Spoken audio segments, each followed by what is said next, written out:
Hello, this is Jayamohan, and welcome to another episode of Conversations in Innovation. So, this podcast, we talk about all things innovation and entrepreneurship. We have some incredibly cool guests from Google, Facebook, and we had stories of entrepreneurs from around the region. So, today, we're really lucky to have an incredibly cool startup that happened in central Pennsylvania, the founder of HydroWorks, uh, Mr. Anson Flake. So, welcome, Anson, to the podcast. Thank you. So, let's start with a little bit about what you're doing now, because as I mentioned, you're the founder of HydroWorks, and we want to talk about that story. But we also kind of want to share how that exit happened. And it has been a few years since you exited out of HydroWorks. So, what are you doing these days? Yeah. Mainly investing in startups. I love the whole startup game. So I'm an investor in, I think, 8 startups now. Wow. Are you? So, we are in central Pennsylvania, and all of these podcasts we talk about. We're not DC, we're not Boston, we're not New York. So, are you finding interesting startups to invest in the region? In this area, very interesting. Oh, yeah. My main focus is healthcare. Okay. Love the healthcare space, particularly mental healthcare. There's some great startups in this region. Got one in Pittsburgh, 4 in this area, couple outside of the Midwest, and then one in California. But right in this region, there is some great stuff going on. I know you're spending a lot of time with Aurelius. So, Right. tell us a little bit about that. Yeah. So Aurelius is focused on mental health, particularly PTSD is its core focus for military, first responders. And the point of that is a mind, body, soul approach to rehabbing or bringing someone back from a PTSD event. And I just love it because it's an opportunity to give back to folks that have served us, the military, first responders, firemen, police. These are incredibly service-oriented people, and they go through trauma, Right. and they need help. So this is a clinical idea, and it's. Can we do that again? No, that's fine. Just keep. Is that okay? Yeah. Okay, and then you'll edit it together. Yeah. Okay. So we're starting one at Harrisburg University. We've had one in Pittsburgh, and it's a 8-week program. Again, the mind, body, soul approach, and we're going to be in downtown Harrisburg. I'm excited about that, with a partnership with Harrisburg University, and in that partnership, we'll have the opportunity to do research. The students can have a chance to treat and have access to helping these veterans and active military. And So we'll come back to. So we want to come back to that story, right? Because Yeah. that's what you're doing right now. But I want to spend a lot of time on HydroWorks. Sure. Because so I know I keep harping on this whole central PAs now, but for me it's fascinating that because I spend most of my time in U.S. in D.C. and Boston and Valley, right? So central PA was not what you would consider like a startup central. right. So for me to find something like HydroWorks that started here, right, and stayed here, because this was in a previous podcast we had Bob Ortencio, the executive chairman and previous CEO of Select Medical, right? Great businessman. Yeah. And we talked about like when he started the business in this region, great, right, because he was from this region, but then was in there pressure to take it out as you scale up, right? Because that's like why wouldn't you go to New York or someplace else, which is close by? So let's start with the beginning of HydroWorks. Yeah. How did you get involved with that? Because when you talk about entrepreneurs, there's this something like a gut instinct or something that says this is something I want to work on, and I get excited about this. Absolutely. Yeah. Right. So take us through the early beginnings. Yeah. Well, how I got involved. Yep. Right. I had a knee injury. I love to run and bike. Oh, okay. So I had a knee injury that has been bothering me for a few months, and a friend told me about a chiropractor in Middletown that had invented an underwater treadmill system. And I was a new lawyer in Pennsylvania. I'm originally from Kansas, and I had my license a new law license out here, and luckily I met Dr. Hetrick for this knee injury, and he had an underwater treadmill system, a prototype that he had gotten from the horse racing industry. So I looked at this thing, and it wasn't a good looking device. Right. It wasn't aesthetically pleasing, but it was incredibly functional. And you could see that from the first time I saw it. So I started rehabbing in it, maybe spent 3-4 weeks in there. Then I asked him if I could train in it because I was doing these running and cycling events on the weekends called duathlons. He goes, yeah, I'll train you. So I started training in it, and I kept a diary. And I could not believe the impact it had on my cardiovascular system. You could train really hard, seriously hard, 90-95% of maximum heart rate, where you're generally producing a lot of lactic acid. And I noticed I didn't have the lactic acid. And there were reasons for that. Principles of water, hydrostatic pressure, depth creates hydrostatic pressure, which help flush out the lactic acid. But I noticed that, and I'm like, wow, this is incredible. Besides the rehab part, the conditioning part was amazing. So I said to Dr. Hetrick, I go, hey, I don't like being a lawyer. I was in a law firm for 3.5 years while I went through law school, and I really didn't enjoy it. And I had my eye out for a new business to get involved with. And I said, I would love to take this to market with you. Can we commercialize this together? And he said, let me think about that. And I said, I'll write a business plan for free for you on my own time. And if you like it, would you consider starting this business? And he said yes. And so I wrote this plan and gave it to him. And he thought about it for a month or two. And he goes, yep, let's do it. So that's really how I got involved, was just through sweet Caroline Mace is who introduced me.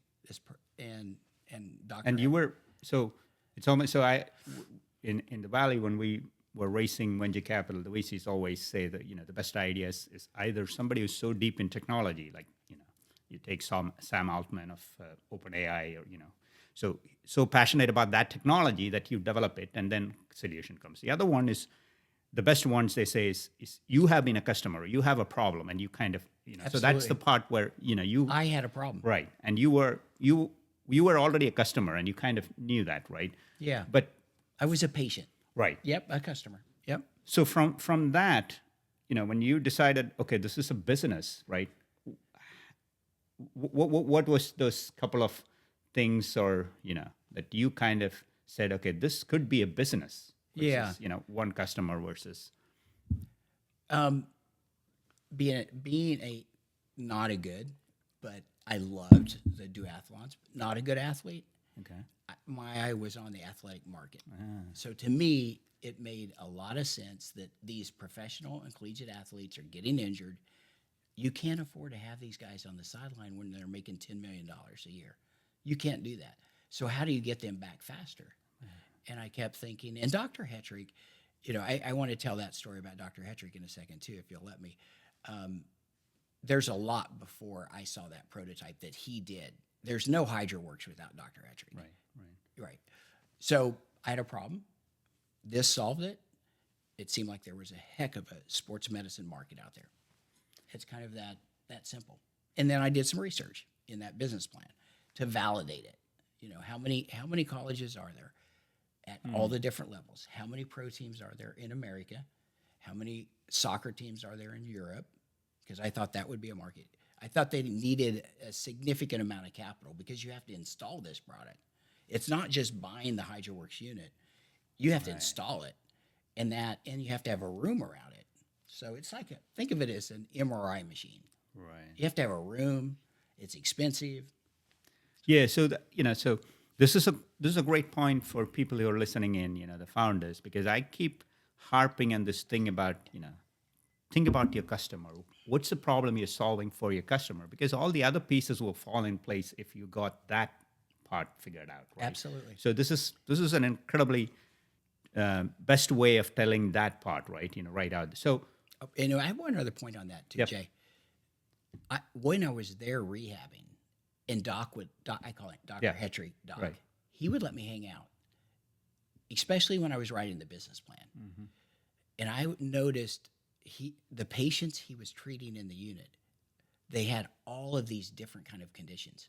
I was rehabbing a knee injury, Right. then I was training in it. But these people were coming in with neurological problems. They were coming in wheelchairs. They were coming in with, back surgeries. Some had chronic diseases like multiple sclerosis. A couple of the boys were hemophiliacs. It was a multitude. So I saw that variety, and to me, it said, okay, the healthcare market is open for business, not just the sports medicine.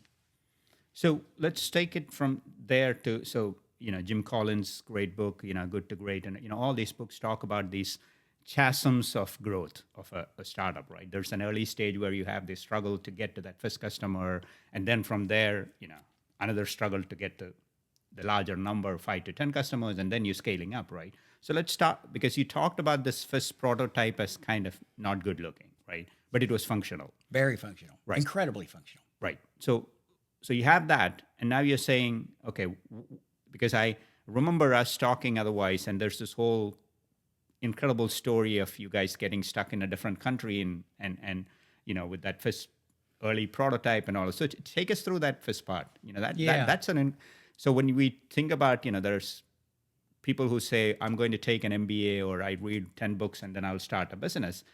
And for me, these are the kind of things that you cannot learn that from a book. You actually have to do it, so take us through that. Yeah. Well, we had to get the prototype improved, Right. to make it reliable. And that took about 18 months to 2 years. Okay. And we had to get FDA clearance. But yeah. So did you fund it yourself during that stage? Or? Yeah, and I know we're going to talk about the financing and Right. the funding. Right. We were bootstrapped. Okay. Bootstrap meaning using our own personal savings, if we had any, Right. using Dr. Hetrick's properties as collateral, and then later our own properties, our own credit cards, deals with vendors, equity deals with vendors in exchange for services or products. Right. I mean, we'll talk about True this. bootstrapping. Yes. But the first deal we had, Yep. so you're talking about that, Indiana Pacers. Okay. And what made that hard was Dr. Hetrick's a chiropractor. And you would think that this incredible orthopedic rehab product, primarily that's the space, Right. would be invented by a physical therapist or an orthopedic doctor. Doc invented it. Right. So to get pro teams and colleges to visit, this was the only location we had one, was hard. They want to, you're going to come to a chiropractic office and see this product that costs $150,000, plus you got to build $1 million room around it. There was a lot of pushback. So, at a trade show in late 97, I met the head trainer for the Indiana Pacers, David Craig. And David Craig stopped at the booth for 5 minutes, kind of nodded his head watching our video of the HydroWorks, our product, and goes, I'll be in touch. Gave me his card, and I circled back with him, and he came out. He flew out, tried the product out for an hour or two with Dr. Hetrick. Doc could give a great demo. Loved it. Then he sent out 2 NBA players. One was 7'4", Rick Smits, because he wanted to see the depth. You needed the depth, the water depth, to take the body weight off. And Rick Smits was 7'4". Would it be an effective product for the Indiana Pacers and Rick Smits, who had serious feet problems? And it was. Then he sent out Daryl McKay, who was 6'11". Daryl loved it. Those 2 guys came back and said, I think this is good. So they put the HydroWorks in their new arena in Indiana.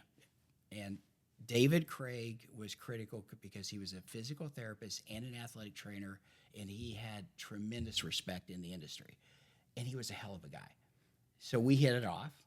So one of the early challenges with most founders that I work with is the pricing around the product, right? Oh, yeah. Because you bootstrap it, you get this first customer somehow. Yeah. And you have no idea, and you're just excited. So you don't know, because if you spend $1 million developing it, you can't ask $1 million for that first. So what was that first deal look like? Or Great point. that leads to, I'm getting stressed right now thinking about that. because now. because the prototypes came in, you know this, they came in much more expensive Right. than we thought they would be. Right. You know, remember Doc Hetrick had a product that was functional, Right. but it wasn't reliable. Right. So we had to reverse engineer it, and that took time. That new prototype came in at about $250,000. We were going to sell it for $150,000. Wow. That was what we thought the target pricing should be. There was a competitor at $62,000 who had been in the industry for 10 years. They didn't have it really any of our technology except for the resistance jets, no treadmill, no moving floor, because the floor raises and lowers like an elevator. It's a remarkable product. And they didn't have underwater video. So we had, we looked at it. We have 3 things that they don't have, and these 3 things are critical to the rehab process. So we thought we were in a good spot, but they were at $62,000. And we were targeting $150,000. Prototype comes in at $250,000. It was stressful. And that led to trips down the Mexican border looking for low-cost metal manufacturers, stainless steel and carbon steel, which interesting, that led to a plastics manufacturer that we worked with for 15 years. But no metal. We didn't find a metal subcontractor to work with while we were on that trip. But I think that the point there about pricing, we kind of did this a little bit. Right. What would the market pay for this significantly more advanced technology? Right. And we guessed. I mean, Right. Which is true of which most. is, Right. And then you learn as you evolve. I mean, I'm 27 at that time, right? Right. So I'm a kid. I kind of think of it Right. as a kid. Right. And Dr. Hetrick's a chiropractor who's a great chiropractor who invented something that he was passionate about because he had injuries as a child. He was in a wheelchair as a child, and they put him in a swimming pool. And that's what led him to love water and love water rehab. So I got off track a little bit there. No. So the Indiana Pacers deal. Yep. I mean, were you worried when that whole conversation started? Like, the pricing wise, will they walk away because you have got your first customer? What was that whole negotiation, or what did that look like? Well, we had a negative gross profit margin. So how do we reverse that? We went back and looked at how many parts, if we tweak this prototype some, can we get off the shelf and still have a remarkably reliable product? So we kind of started with a first principles thinking. Yep. We revisited, keep the technology, keep the functionality, but let's revisit everything. And we did that. And we developed another prototype that came in still too expensive, but we were able to have a gross profit margin that we thought we could live with if we kept raising money. And that led to raising money, which had its own problems, being bootstrapped. So that was kind of the whole pricing thinking was based on that first principle, and you kind of so and studying our competitor aggressively. They're at 62. If we're at 150 and we have more install aspect to this, more install burden, will the market pay for it? And we just, we believed they would. We believe that, because really a HydroWorks is about $1 million investment for a pro team, up to $5 million, depending on the room design and how many they put in there. So so from that pricing, I want to touch on some of the other stories, but just to wrap up that pricing piece. Yeah. When you scaled up and this became a bigger company and you were selling a whole lot, how far away were you from that original pricing to when you were actually selling it? Yeah, great point. That's a great point. We discounted the first sale. The Indiana Pacers were the first customer in the sports industry. Right. The first sale was to Beverly Healthcare, which was a senior living facility, which led to us hiring our best salesperson. But that was priced at $99,000. And it cost us more money to make it than we sold it for. But we needed a strategic placement. We needed a placement somewhere else. So we had that in the Midwest. So how far away? We ended up at 289,000 when I left, from the target price that we were at when we started at 150. So we Right. had a lot of margin increase. Right. The product cost went from, well, I probably shouldn't talk about that. You know, Right. It'd probably be But better if I yeah, don't so- talk about the margin. Right. But so that's one part of, the whole pricing. And then, I wanted, because I have heard the story about the whole Casablanca, Yeah. right? So Yeah. tell us about that. How did you guys did that end up happen? there, and what happened? Yeah. Through a friend of a friend, I met a guy from down in San Antonio. He knew the physical therapist for the Crown Prince of Saudi Arabia, the Crown Prince, second in line to be the king of Saudi Arabia, who was the defense minister of Saudi Arabia. And he ran a couple other things, but that was one of his main jobs, besides being second in line to be the king. And his name was Crown Prince Sultan Abdulaziz. We got a deal to put a HydroWorks 2000, our flagship product, in a palace in Casablanca that had been given to him by the King of Morocco. So we get this deal. I tell our small company, we probably had 4 people in the company at this time. This is 1998. And 3 of them looked happy and 1 looked terrified. The first install in Indiana took 3 weeks. We were in Indiana for 3 weeks. Right. These guys were thinking, how long are we going to be in Casablanca, in this other country? I mean, this is our second install. And, we manufactured the unit. We package it up, kit it up, put it on the flatbed trailer to go to the Port of Philadelphia. And right as we closed the doors to ship it off, my top field guy, our top mechanical guy, the key to the whole thing, says, Anson, I quit. I'm not going to Casablanca. I know. I was terrified. I thought I was having a heart attack. Right. About 5-10 minutes later, I thought I was having a heart attack, but I was having a panic attack. Right. And he drove off. He left right then. And that was terrifying. Right. It took 3 weeks on the boat for the unit to get there. And then we had to do a first phase install. Then we had to do a second phase. Mm-hmm. And this was a nightmare deal. I mean, it took 5.5 weeks in Morocco, 2 separate phases. And I can remember the most stressful part was it was the night before Thanksgiving. We have the treadmill is skipping. We're testing it out, and it's skipping. And the Crown Prince is coming to use it. And everybody's, the prince is coming, the prince is coming. I mean, literally, they're running around this palace like crazy. We're stressed out. The doctor goes, hey, we need to go to dinner tonight and talk about the treadmill issues. Bring your foreman. So they fly in, the physical therapist that helped do the deal. They take us to dinner, and I have our foreman with us. And at dinner, the doctor, who was a French guy, very sophisticated guy, goes, Anson, hey, have a great flight home tonight. I was flying an all-nighter. Have a great Thanksgiving.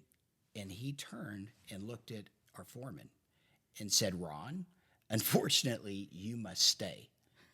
And he just stared at him. He didn't smile. He just looked at him. And Ron started to tear up and turn white. And I go, hey, doc, can I talk to Ron for a minute? And he goes, yeah, we'll go to the bar. And I said, Ron, you just got kidnapped. And tried to make him laugh. Right. And he kind of lightened up. He saw that. But he had to stay. We both stayed. I called Katie, my wife, and I said, hey, we've got a problem over here. And she was kind of upset. We'd only been married a year. She was very upset. But I said, I can't leave him. And Ron bounced back from that, and we got it fixed, and we left. And the kicker is, the prince never came. ever. He never, ever used the HydroWorks. Huh. We never had a call. We never, So there's no pictures of you and the No. prince and the. and I would ask the physical therapist every once in a while. He goes, no, that palace is just not being used. Never used it. Wow. But it almost, it got close to sinking our company because it would be like the top technical guy leaving Rollstream. Right. If that was you or your partner, Yep. imagine that. They just are like, I'm out of here. And you just signed a big contract. Right. Right. So- This is really interesting because in one of the previous conversations with another founder, he mentioned about people these days talk about work-life balance, right? And that's Who talks about that? generally people. Right. Good question. So I said, I when I did my startups, I couldn't. There was no work-life balance, Yeah. and he said the same thing. But there's this whole, and so he had this whole comment which said, you can, after if you're doing a startup, you spend a lot of time on that, and you cannot control what time you do that, and then your family. That's it. You can't be like a great golf player and No this question. and that and all of that. No. Right? And so this is one of those situations where you could have, if you are not thinking like an entrepreneur, these are the places where people bail out, right? Or go back and, you, Ron or somebody, you take care of it, and, I'm not involved. Yeah. Right? So that's why this story is really important from. Yeah. Well, I would say, let me tell you something about that too, though. We had 34 investors, and these were folks that put in $5,000. Right. These were patients of Dr. Hetrick, the dentist, the dentist we went to, our favorite restaurant in Middletown, my best friend from college, my in-laws, everybody we knew that could possibly put money into this, $5 to $100,000. $100,000 at that time was the most we had. Right. From a single investor.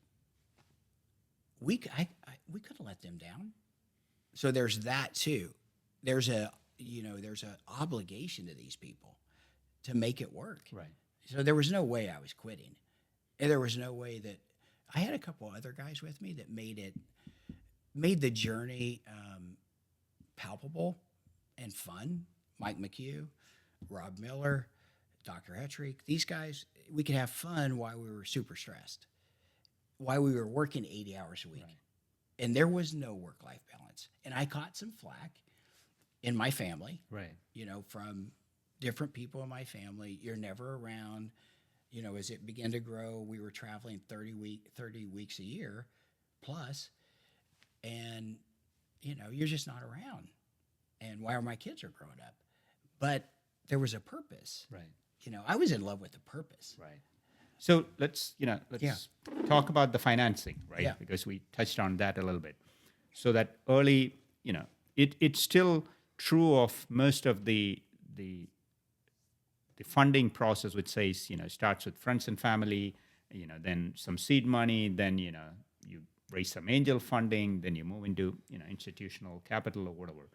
So take us through your funding. What was that, the early funding you just started touching on? From there, what did it look like, and how hard was it? And what actually were if you could touch on, here are the three things that every founder, when they are going out and pitching, right, should be pretty strong and comfortable that they should be able to convey to an investor, because you now also have an investor hat. So, yeah, I'll tell you about the sources of funding, our pathway, and then if I forget, come back and ask me those three questions. Yep. The pathway was bootstrapped with angel investors. I still think that's bootstrapping when you're hitting up family, friends, and fools. We call them the three Fs. Right.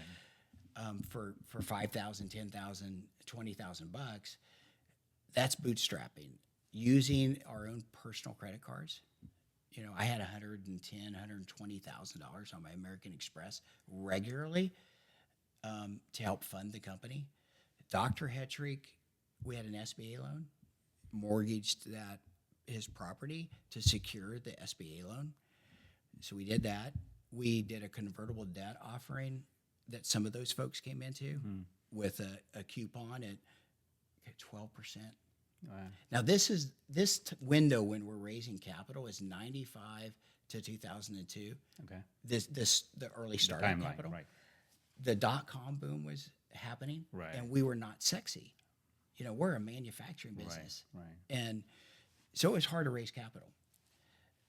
Other sources of capital were we did a preferred stock offering with 6% cumulative return due in 4 years that converted into common stock. So all of that was all of those investors from this region, or did All you this guys? region, other than my best friend from college and my dad put in $10,000. My best friend from college put in 20. Aaron Walker, the rest were right around here. They were patients of Dr. Hattrick's, friends and family, suppliers. Some of our suppliers. We did an equity deal with 2 suppliers too. Okay. One metal manufacturer Right. and one electrical controls, or they gave us services or parts Right. for equity. I consider that part of bootstrapping. Yeah. If you don't have the cash, Right. That's how we did it. Yeah. Our early product development, we gave equity to an offshore development partner, and but the big one, we're here at my house. The big one was in 2001. We had lost $1.3 million for our little company. right. We were just getting going. I'm sorry. In 1999, we had lost 1.3 million. We were just getting going, and our revenue was 1.2 million. Our losses exceeded our revenue, and we were struggling. I would say we were on the brink of failure, and 8 or 9 of the 11 people that we had in the company quit for various reasons. They knew we couldn't pay our bills Right. because we were running out of startup capital. So it was difficult. We couldn't get a bank loan for HydroWorks. So we put a mortgage on my house.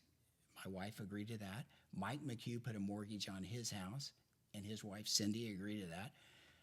And we said, who else could we go to? Because the banker, this wonderful banker, Jeff, said, hey, we need more homes. We need more collateral. Your 2 are not going to cut it.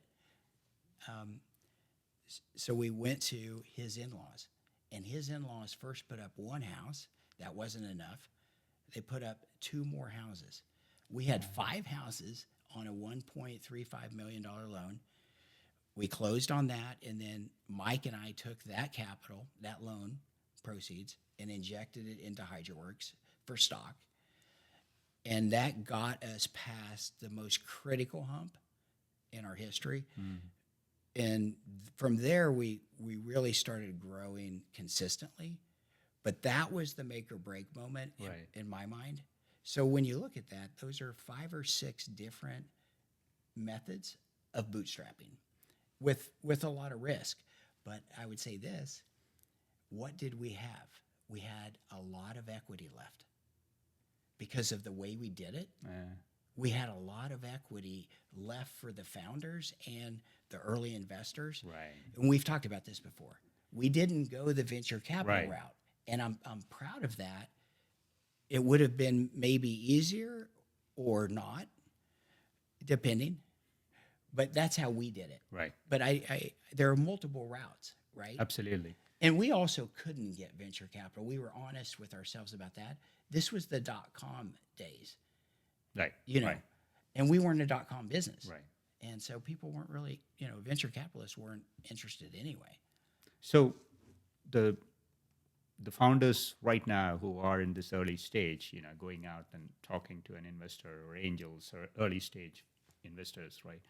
What are the things they should, based on your experience and now you sitting on the other side, what do you really want to hear when somebody's coming in and pitching an idea? What are some of the strong... Easily, number one for me, being an investor in these 8 companies that are startups, what's your why? I got to know what the why is. Why are you doing this? And if I don't hear a strong purpose, that's the fuel. What's the purpose? And if I don't hear that, I become, I start to squid eye and I lose interest. So, what's your why? What's the purpose of you doing this? Do they kind of have a chip on their shoulder? Right. I had a little bit of a chip on my shoulder. I think you did too. That helps a lot. That's fuel. Another one is, can I get a sense? Most of my analysis of a founder and their company is more about the people. Right. Which is true of When you what say we that's true? consistently hear from every biggest VCs. Is that right? That it's all about, the founder. Yeah. Because at that stage, it's like, is this guy fully to your point? Is this the why? And he is like, come whatever happens, I'm going to be working my ass off on this. Right. Yeah. Now, it may sound like I'm a little bit of a hard ass when I say this, but I'll ask them, how many hours a week are you working right now? Right. And if I hear 40 or 50 or 60 even, I get a little skeptical, a lot skeptical. Because you really, if you've got a new company, you should be pumping out 70, 80, right. 90, 100 hours, right? Yeah. Because that's the game. Right. You've got to work hard, and that makes up for the lack of capital. Right. So I look at that. Another thing would be when you look at the product, how much market fit work have they done? How many customers have they spoken to with the actual prototype if they have it? Mm-hmm. They may just have an idea. Right. But if they have the prototype, I'll go back to HydroWorks. Yeah. I could see with my own eyes, I had my own experience, but I could see with my own eyes all of these different patients coming into Dr. Hetrick's clinic, utilizing this prototype. And it was validating to me that the dog will eat the dog food. Right. That this was going to be a product that could hit different market segments. So, is the prototype does it truly fit the market that they're targeting, or the subsegment of the market would be the next one for me after the people analysis. Right. Is that, and then then you get to the business plan. In a lot of ways, becomes irrelevant. Right. Do you feel that way? Yeah, I do. It's kind of right. It's not irrelevant, but right, because it changes and it evolves. It changes. Right? Yeah, so many things change, and I call it failing forward and pivoting, right? Because you pivot completely. Well, that's another one. I want to know their background. How is this person going to be able to pivot? Is this person going to adapt to seriously bad news? Right. Seriously bad news. Let's say a patent lawsuit. Right. Can they handle that? Or are they going to quit? And it's almost like being a psychologist. You're trying to get in a sense of the resilience, the intensity, the belief system in that founder. Would you say? Yeah, absolutely. Yeah. So now let's go back to the HydroWorks, the next evolution, right? Because, for people who can see, there's all of these professional teams, logos that you have, right? That's an incredibly, so again, people might think that I'm, just beating down on the area, but it's for me, this is because Steve Case, who the founder of AOL, talks about rise of the rest, right? Outside the metro towns, there's incredible companies and founders that's, doing really cool things. And I think in some way, to your point, something like HydroWorks happened here because if you were in Silicon Valley, you would go the traditional route of VCs, and the VC funding may not happen, and then it might not take off, right? No question. By being in Middletown, Pennsylvania, central Pennsylvania, but in Middletown, it led to bootstrapping versus the traditional model in the Silicon Valley that you're talking about, right? For sure. I mean, but so you get started in this area, Can I make other? Yeah, I just don't want to forget this. Yeah. When we started HydroWorks, and he said yes to the business plan, I didn't have a place to live. I had moved out of an apartment, and a relationship that I was in had ended. And I said, "Hey, I don't have a place to stay." And he goes, office on the third floor of my clinic. You can move in there. And I lived at the clinic for 3 years and got up every morning and walked downstairs. So by living at work, Right. I'm looking for, they don't have to live at work, but That's the kind of You know what I commitment you mean? need to build. you live that. Yeah. You lived that. Yep. So, but anyway, back to your point. So taking, you get started here, and so now you look at this incredible professional teams and logos and all of these customers you built, right? How did all of that scale up, from that early stage, the Indiana Pacers, the first couple of customers, to the next, massive growth happen? What were some of the things that you could That were share important? from a leadership perspective for other companies that's in that early stage? But also, was there pressure at that point to move out? Because now you're a growing company, and you want to be like, hey, you should be in New York for the cool teams to come in and visit the high race building in New York. Yeah, there really wasn't that. Okay. I never thought about going to New York. We did look at North Carolina for a while. Okay. We looked at some other states for tax purposes, and this will sound funny. The weather, Right. a little more sunny Right. all the time. Right. We really did, because it was a group of us that we liked to have fun. We were into athletics, and nice weather played to that. So we were looking at North Carolina and South Carolina a little bit for a window of time, but that was quick. Never Silicon Valley. Never So scaling up. right? scaling up. Yeah. Well, easily, the most important thing for us was the right people. Through a lot through dumb luck. Mike McHugh was a pro hockey player, had a knee injury, rehabbed in the product. He loved the product from his rehab of his knee injury, like me, but his was more serious. When he retired from professional hockey, he said, I want to do this. He literally just came to me and Dr. Hetrick and said, I'd like to do this. Can we work this out? And we did. Mike ended up being the warrior that mortgaged his house. And his in-laws and his lovely wife agreed to mortgage their house, along with my lovely wife, Right. Katie. So without Mike, when everything was going south, and he was so tough because he walked on the University of Maine and then became a pro hockey player, really through effort and will, he was the right guy at the right time for our company to stick it out. So Mike, Rob Miller, first customer. Rob Miller was a tremendous salesperson and very gutty. Those two guys were critical for Dr. Hetrick and I. They were absolutely critical. Then we had a couple technicians that didn't quit in Morocco. Right.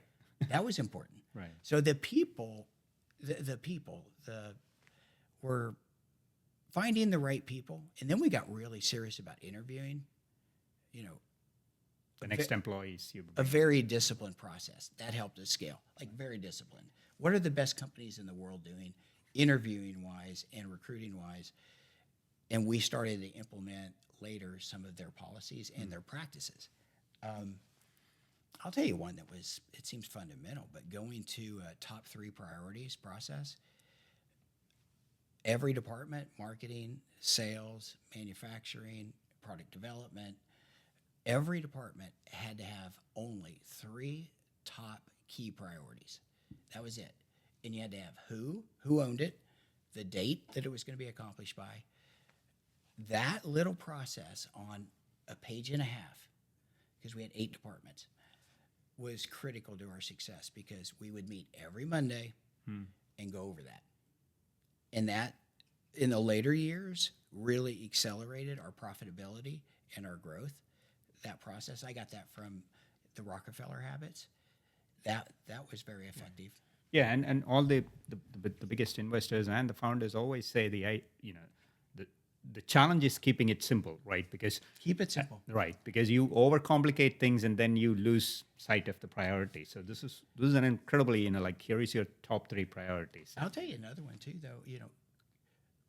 Most of this for me is people, culture. Right. Really, it's culture. Right.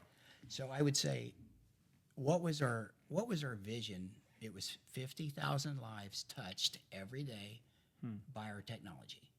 That was our vision. And our purpose was to use water to heal people. You know, we had Adrian Peterson rehab and ran from an ACL surgery. The next year he ran for 2,097 yards. Well, what were we doing for Adrian Peterson? Yeah, we were rehabbing him, but really, we were helping that guy reach his destiny. So we started thinking about, this is really about destiny making for athletes, for, like, let's say you had a spinal cord injury. You've never walked in 20 years, let's say, from your car accident. We had people that were learning to walk by, you know, re-energizing their neurological system at these spinal cord injury rehab centers. Well, their destiny was to learn to walk again, and we were part of that. So we started sharing these stories, and those stories with our people regularly being shared at Tuesday lunches. We had every Tuesday, everybody in the company ate together that was in the office. Right. And we would share the stories. And I think that began to continue to build the culture of, why the hell are we doing this? It's really to heal all these people. Which comes back to the why that you... And then you don't think about working 8 to 5. When the why is engaged, you're thinking about working whatever it takes. I'll give a quick example of that. I can remember Dirk Nowitzki got injured for the Dallas Mavericks. They were in the playoffs. It was 6 or 7 o'clock at night. I get a call on my cell phone. Their product is down. Dirk Nowitzki has an ankle sprain, and there's a chance he's going to play the next night. And we need to get that. Their product was down. It was not functioning. We put a guy on an airplane. He flew down there that night. He worked all night and got it running. That next day at about 2 or 3 o'clock, they put Dirk in there. He rehabbed for a couple hours. He played. We had those kind of stories happening all the time. Right. So that's, you know, so as, you know, because I know you have to run and, you know, we're almost running out of time. I'm okay, though. Okay. I'm okay. So we can talk a little more. Okay. So because I text them. Okay. So a couple of things, you know, because I want to have you drop some names because we just started with, you know, a couple of these NBA players and, you know, so let's talk about the teams, right? The early teams that came in, and what was the kind of, like, you know, some of the stories you can share from, you know, like you get the rehab calls, stories? Right? The rehab stories of, you know, like Adrian Peterson is, you know, pretty much most people know who he is, and, you know, so what are some of the stories, you know, a few others that... Yeah. What kind of cool story was, I got a call from this is back in early 2000s. I get a call from the head athletic trainer at the Cincinnati Bengals. Hey, Sports Illustrated's been in there. They brought scuba gear, and they're taking pictures of Carson Palmer rehabbing in the HydroWorks. He goes, there might be a little story in there. And I'm at the airport, and I go, that's awesome. Thanks for telling me that. So I tell some of the folks in the company. Nicole Biesecker was the head of marketing. I told her and Dr. Ettrick. I'm at the airport. I go into the, about 2 months later, I go into the bookstore at the airport, and there's the HydroWorks on the cover of Sports Illustrated, like 5 across or so. Wow. And holy cow, this is beautiful, because I didn't know for sure. Right. That was neat. We were a small part of Tiger Woods' rehab out in Las Vegas when he won the U.S. Open on one leg. Wow. That was pretty cool. Yeah. Kurt Clevin was the head athletic trainer there and the physical therapist that worked with him, and he loved our product, and we put a unit in real quick for that rehab process. Oh my gosh, there's so many. Kobe Bryant loved our product, and he would often, his athletic trainer and strength coach was a great guy, and he would call us and say, hey, where's the HydroWorks at? We're playing in X city, and Kobe'd like to use it. We had Mo Farah and Galen Rupp with Alberto Salazar when he was coaching the Nike Oregon project. we did a lot of work with Nike and rehabbing, but mainly it was healthy conditioning. Right. These guys were running 130, 150 miles a week, but they would run 30 to 40 miles in the water. Well, they went to the Olympics, and Galen, who was a very loyal runner in the Hydroworks, got second, got the silver medal in London, and Mo won it, won the gold medal. So that was really cool. So how many, when you're fully scale, how many NFL teams, NBA teams were using? Using it, probably 90%. I think it's now 29 of the 32 NFL teams and 28 of the 30 NBA teams. Those kind of numbers. So all the teams in the Power 5 conference in college, all of them use it. But also, let's talk about the military just for a second. Navy SEALs, both bases, the boat teams, the specialty boat teams in our warfare groups, they use it. Some of the other special ops groups throughout the country, we're in, I guess we would be in between 20 and 25 countries. Wow.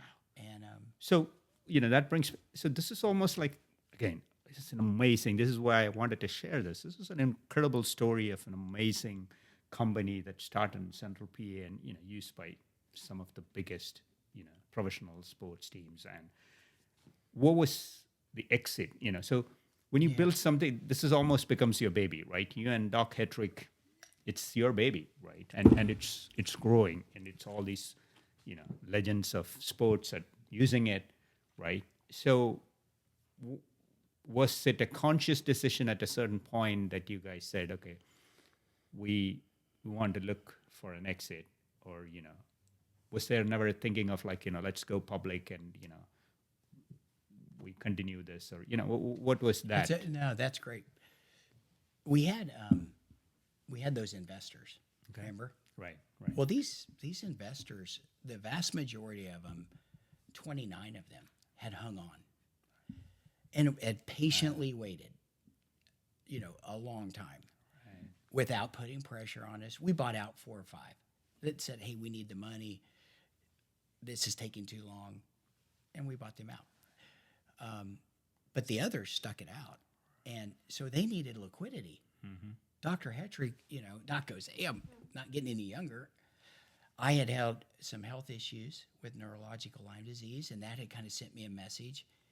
My blessed brother-in-law had passed away at 44 the year before we sold. That sent me a message.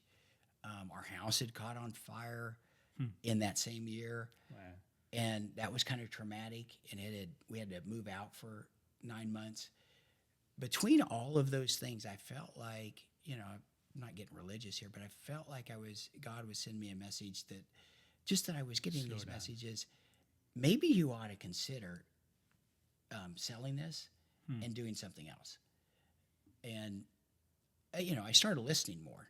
That's one thing I noticed too. Suffering and pain is very helpful to helping you move in a direction. Mm-hmm. I know that's common sense, but the pain of those events helped me move in a direction that I'm very happy now, very content that we sold. So Dr. Hetrick wanted to sell, the whole board wanted to sell to give liquidity to these investors who we felt responsible for. I loved our employees, but at the same time, a lot of them had made really good money, particularly the sales team. And I felt like they would be okay if we had the right buyer. They would be okay. And we put conditions on the buyers, out of the gate. Right. It's got to stay in Central Pennsylvania. Okay. Keep the management team. We made recommendations. It was their choice who to pick to run it, but we made recommendations. And so, in an exit, when you put those kind of conditions, the exit and I'm leaving. I left day one. Right. So that's a very, you already put so many conditions around this. And all cash at closing. Right. And you still had an incredible exit. So take us through that, just high level, like what was that early negotiations or, conversations with the potential buyer? Yeah. And what would you advise companies when they start thinking about, okay, there's an opportunity for an exit? Process-wise, took about 9 months. We had an investment banking firm. We ran a good investment banking firm. I thought they did a great job. We ran a controlled auction process. We went out to the market with targets of family offices and private equity firms, no strategic buyers. We didn't think there was a strategic buyer that could pull it off, and we didn't want the word to get out to them. So we went after, I really wanted to sell to a family office, or we found an ESOP private equity firm. So that was our process. We had a lot of interest in the company, Right. From the market. We ended up having 20 offers, or what you call indications of interest. We interviewed 10 of them at the office, and then closed, or 4 or 5 we asked 4 or 5 of them to submit letters of intent. They did. And then we closed with the one that was an ESOP private equity firm. That way our employees could become owners. And that was something we felt good about. The one part of some of these podcasts is there's so many incredible stories, and so you kind of like want to come back into that, but we also want to keep it within the an hour where people have the ability to listen to. So I'm hoping there's a second part to this podcast, because we'll come back and and pick Anson's brain on some of the ideas he sees as an investor, and that's another part of it. We hope to come back, but with this one, as we wrap up this whole incredible story of HydroWorks, what would be some of the things, big picture wise, right, leadership wise, people who started a company? Because I've been through this, where people say, well, because previous podcast, somebody also raised that question, like, you're a founder, you're incredibly, like you said, the why is there, passionate, right? But you have never done this before, so you scale up to a certain size, and then are you the right guy to continue scaling it up? Right. Or right? So this is one of the questions that usually comes up in many founders who have never, because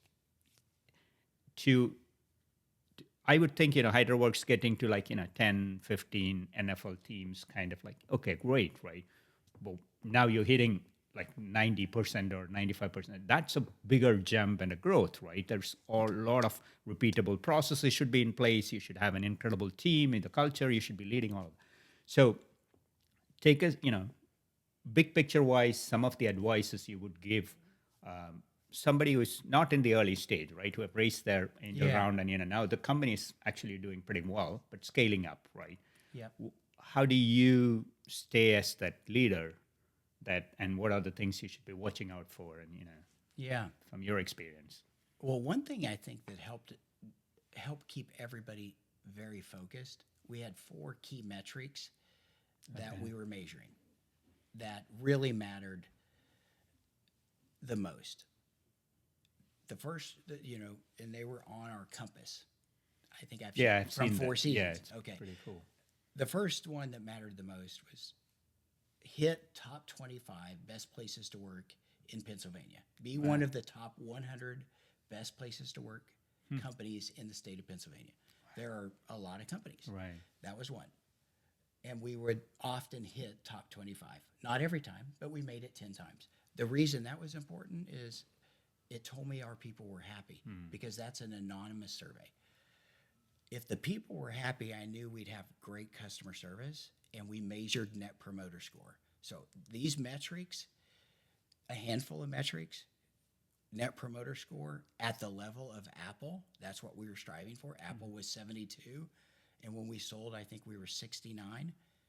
That told us we were a world-class customer service, and we had happy people. Then growth. We wanted to grow 10% every year, come hell or high water, grow. And because we were past cash flow problems. We had the cash flow. We had very healthy margins. And then, how's that going to happen? Well, we're going to be very profitable, and we're going to grow, and we're going to have happy customers and happy employees if we have 0 defects. We never made 0. I'm talking no missed parts in shipping, no manufacturing errors. It's a perfect product every time you ship it. Well, we were at 98% that last year. So our compass, we were hitting these targets. Right. That would be one. That builds the culture. Right. Tie it to the purpose. I would work hard to show the videos Right. of your customers. Show the videos of your customers using the product or tell the stories all the time to get your people to understand the purpose and the why. That will drive them. That's so. We'll wrap up this episode here because that's because this is two consistent themes you probably heard throughout this podcast. Is one is the customer focus, and the purpose part, the why, right? So as long as you keep on that, and those simple here are the 3 priorities or 4 priorities that you keep looking at. I think that to every founder, every stage of a company, I think that's really the important one, and I really genuinely hope that every founder that listens to this takes that to heart and uses that to build a great business. Yeah. Thanks again, Anson. Oh, thank you. And thanks for the work you're doing at CIE. Thank you.